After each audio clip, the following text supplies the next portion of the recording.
नमस्कार जय जगन्नाथ आपण समस्त आम चैनल को स्वागत घरे थिबा सामग्री को नहीं आज आम बनैबा बेसन लडू चलते स्टार्ट करबा आज रेसिपी बेसन लडू बनैबा पई मु 4 रु 5 स्पून घी नेछि देसी घी रे बनैले बेसन लडू आहुरी भल लागे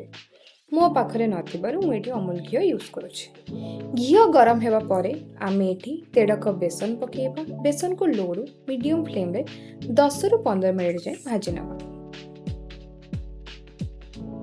बेसन को भलरे टिके ब्राउन होबा जाए भाजबा जेमति किछि लम्स रहबा नहीं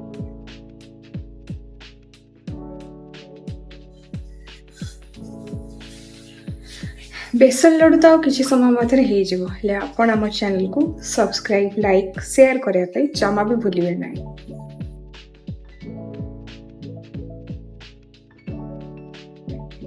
बेसन पूरा ब्राउन हो गला एंड भल स्मेल आसुची तो ये पूरा परफेक्ट हो गला लडू बनवाई बेसन को गोटे छोट प्लेट रे काढ़ी नबा ठंडा हवा छाड़े बेसन गरम थिला टाइम रे चीनी ऐड करिवे नाही नहले चीनी मेल्ट हे जबो आ लडू बांधी हेबो नाही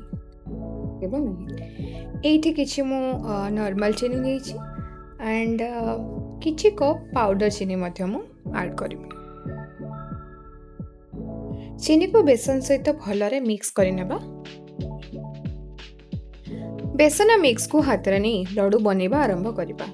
भल भाबरे गोल करि नेबा एमिति प्रोसेस रे आमे आउ सब लडू बनेबा हमर बेसन लडू रेडी हो जाय छी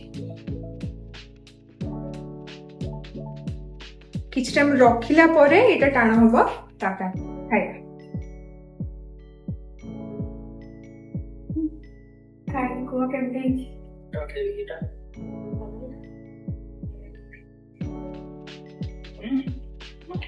बड़े